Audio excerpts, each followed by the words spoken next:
आपने कभी नफरत की है? अगर मैं आपसे बोलूं कि नफरत करने से आपकी ज़िंदगी आपके हिसाब से चलेगी, डिप्रेशन, सैडनेस ये ख़त्म हो जाएगा, तो आपको कैसा लगेगा? होल्ड ऑन, मुझे बात पूरी कर लेने दीजिए। जो ये वीडियो देख रहा है, किसी चेयर पे, बेड पे बैठा है, उसे अपने आप से ये पूछना चाहिए कि क्या मैं बगैर किसी गोल के ऐसे ही पैदा कर दिया गया? क्या मैं शुरू से ही ऐसे सुस्त था? क्या रीजंस हैं जो आज मैं अकेला हूँ? मेरे पास पैसे क्यों नहीं हैं? क्यों मेरे आसपास के लोग मेरा मजाक बनाते हैं? क्यों मैं डिप्रेस्ड रहता हूँ? एक बहुत इंपॉर्टेंट इंग्लिश वर्ड यहाँ मैं आपको सिखाना चाहता हूँ। इसे लिख लोगे, याद कर लोगे, तो जिंदगी की किसी भी मुश्किल से निकलना आपके लिए बहुत आसान हो जाएगा। वर्ड है सेल्फ असेसमेंट, मतलब खुद को आईने में देखना, अपनी गलतियाँ, वीकनेसेस ढूंढना, अपने आप से पूछना कि अगर मैं सुस्ती ना करूं तो क्या मैं अपनी लाइफ का बेस्ट टाइम, सबसे खूबसूरत टाइम नहीं ला सकता? अगर इस सवाल का जवाब आपने हाँ में दिया है तो आगे ऐसे लाइफ चेंजिंग फैक्ट्स मैं आपको बताने वाला हूँ जो समझने में बहुत आसान है और एप्लीकेशन में बहुत ज़्यादा इफेक्टिव। सबसे पहला फैक्ट, सुस्त लोगों से खुदा नफरत करता है।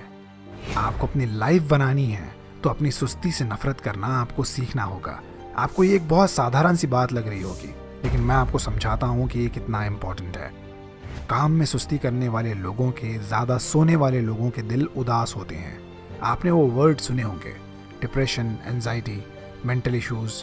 अपनी लाइफ के किसी स्टेज में आप ऐसे जिए भी होंगे, लेकिन इस बात को अच्छे से समझ लीजिए, लोगों का कोई काम नहीं करना, बहानेबाजी करना, ज़्यादा सोना उनकी कमज़ोरी बन जाता है और फिर कुछ नहीं कर पाने का गिल्ट, ये वजह बनता है डिप्रेशन की, एंजाइटी की। फॉर एग्जाम्पल, आपके एग्ज़ाम्स करीब हैं, आपने डिसाइड किया आज से रोज़ 3 घंटे मैं पढ़ाई करूँगा। नेक्स्ट डे आप 3 घंटे लेट उठते हो और पढ़ाई नहीं कर पाते। दिन भर आपको लगेगा कि यार जल्दी उठता तो पढ़ाई कर लेता, और बार बार ऐसा होने से आप खुद को एक लूज़र मानने लगोगे और सैड रहोगे, परेशान रहोगे। दूसरी ओर आप किसी ऐसे इंसान को देख लो जो फुल्ली फिट है, उसकी डाइट सही है, दिन में 2 घंटे वो किसी स्पोर्ट्स में इन्वॉल्व है या जिम जाता है, जल्दी उठता है, कम सोता है। ऐसा कोई भी इंसान आपको सैड या अनसक्सेसफुल नहीं दिखाई देगा, क्योंकि उसने अपनी सुस्ती पर कंट्रोल कर लिया। फैक्ट नंबर 2, ये जिंदगी एक कंपटीशन है जो लगातार चलता रहता है। बिजनेस में जो पैसा आप चाहते हो वो हर किसी को चाहिए। जिस खूबसूरत लड़की को आप पसंद करते हो उसके पीछे 10 और बंदे पड़े हैं। तो इतनी कॉम्पिटिटिव दुनिया में किसी को कोई फर्क नहीं पड़ता कि आप डिप्रेस्ड हो। हाँ, आपका कॉम्पिटिटिव नहीं होना उन्हें फ़ायदा देता है। आप किसी चीज़ पर, किसी लड़की की वजह से, अपनी किसी भी नाकामी की वजह से परेशान हो तो हो सकते हो, लेकिन इससे उस आदमी को कोई फ़र्क नहीं पड़ता जो आपके बिजनेस लीड्स के पीछे है, जो सेम आपकी वाली फर्स्ट क्लास गवर्नमेंट जॉब पाना चाहता है। वो आपको ऐसे बुरे हाल में देखकर खुश होता है। जो आपकी बंदी के पीछे है वो आपके डिप्रेशन के और ज़्यादा बढ़ जाने का वेट कर रहा होता है। और ये सब कुछ क्यों? क्योंकि आप डिप्रेशन में रह के, एक वीक बॉडी में रह के, अपनी सुस्ती के साथ ये सब कुछ एक्सेप्ट कर रहे होते हो। इसी को कहते हैं ब्रोक मेंटालिटी। और फिर स्टेज 1, आप किसी भी प्रोडक्टिव काम पर फोकस नहीं कर पाते। स्टेज 2, आपका ध्यान भटकता है और आप सही डिसीजंस नहीं ले पाते। स्टेज 3, जो चीज़ें आपके पास हैं वो भी आपको खुश नहीं करती। स्टेज 4, आप अपनी बेसिक नीड्स पूरी करने में अपनी तरक्की को पीछे छोड़ देते हो। और लास्ट स्टेज में इस सब का आउटकम आपको एक अनसक्सेसफुल लाइफ के रूप में मिल जाता है। फैक्ट नंबर 3, जीतना बहुत आसान है। अपनी पसंद के बिजनेस में कामयाबी हासिल करना आसान है। एक अच्छी बॉडी बना पाना बहुत आसान है। बस एक शर्त है, आपको अपने दिमाग पर कंट्रोल करना आना चाहिए। मतलब आप जो डिसीजंस लेते हो वो आपको एक कंट्रोल्ड माइंड के साथ लेने होंगे। फॉर एग्जाम्पल, आप सुबह को 7 बजे उठे, आपको अभी नींद आ रही है, लेकिन आप बेड से नीचे पाँव रखते हो और सीधे चलते हुए बाथरूम की ओर जाते हो, फ्रेश होके spiritual practices, gym, reading, etcetera etcetera. ये अपने बेड से निकलने का आपका डिसीजन आपने एक कंट्रोल्ड माइंड के साथ लिया था। अगर इसके उलट आपने सोना चूज किया होता, वो डिसीजन एक कमजोर मेंटालिटी वाले का कहलाता। मोटिवेटेड कैसे रहें, मोटिवेशन कैसे लाएं, आई एम श्योर आपने ये बहुत सर्च किया होगा। चलो मैं आपको बताता हूँ कि ये कैसे किया जाता है। फैक्ट नंबर 4, असली मोटिवेशन जिंदगी के सबसे कड़वे हिस्सों से आता है। जस्ट इमेजिन आप अपने डैड के सामने खड़े हो, उनसे बोल रहे हो कि डैड मैं एक बहुत बड़ा क्रिकेटर बन सकता हूँ, लेकिन क्या है मैं सुबह को प्रैक्टिस के लिए नहीं जा रहा ना, नींद दोपहर में खुल रही है मेरी। या डैड आपको मैं वर्ल्ड टूर पे ले जा सकता हूँ, लेकिन अभी वो पैसा नहीं है तो अभी नॉट पॉसिबल। अब इन सीन्स में अपने आप को इमेजिन करते हुए जो शर्म आपने महसूस की है, ये फीलिंग है असली मोटिवेशन। कोई ऐसा इंसिडेंट जहां तुम्हारी बेइज्जती हुई है, उसे सही करने की तमन्ना अपने दिल में बसा लेना, यहाँ से आता है असली मोटिवेशन। आपके बोले गए जुमले सुनने के बाद आपके डैड आपको नालायक, बेवकूफ़, निकट्टू जैसे शब्दों से नवाजेंगे। ये शब्द हैं असली मोटिवेशन।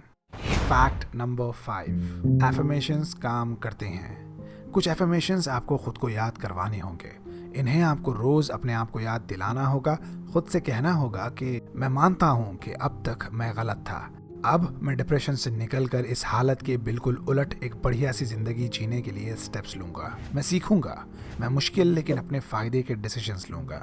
मैं जिम जाऊंगा, हेल्दी खाऊंगा और ताकतवर बनूंगा, ताकि मैं किसी के रहम व करम पर जीने पर मजबूर ना हो जाऊं।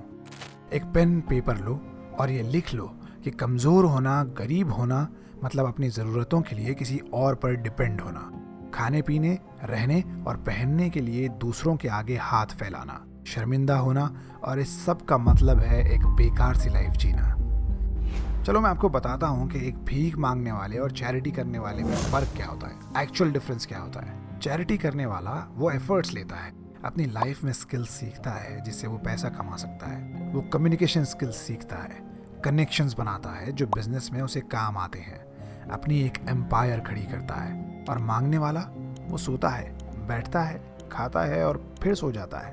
पहले के पास बैग्स भर भर के पैसा है क्योंकि वो जाग रहा था जब दूसरा मज़े लेकर सो रहा था। पहले की दुनिया थोड़ी ज़्यादा हसीन है क्योंकि जब वो मेहनत के नशे में था, दूसरा टोबैको और अल्कोहल के नशे में अपने आप का, अपनी ज़िंदगी का टाइम बर्बाद कर रहा था। अपनी लाइफस्टाइल की ओर ज़रूर देखो, समझने की कोशिश करो कि आप जिस रास्ते पर चल रहे हो, जो कुछ आप कर रहे हो, जो कुछ आपकी आदतें हैं, वो रास्ता आपको कहाँ ले जा रहा है। डिसाइड कि आपको उसी रास्ते पर चलना है या अपना रास्ता बदलना है। यही था फैक्ट नंबर 6, अपने लिए सही रास्ता चुनना और स्किल्स सीखना। देखो, बहुत से ख़राब एक्सपीरियंसेस की बेसिस पे हम ये कह सकते हैं कि डिप्रेशन एक आम बीमारी बनती जा रही है। हर किसी को डिप्रेशन हो रहा है। आप अगर इसका शिकार हो तो आपको ये जान लेना होगा कि कोई डॉक्टर, कोई पेरेंट्स, कोई दोस्त, कोई लड़की, कोई भी अमाउंट आपकी उस वक्त तक मदद नहीं कर सकता जब तक आप खुद अपने आप को इससे निकालने के लिए कदम ना बढ़ा लो।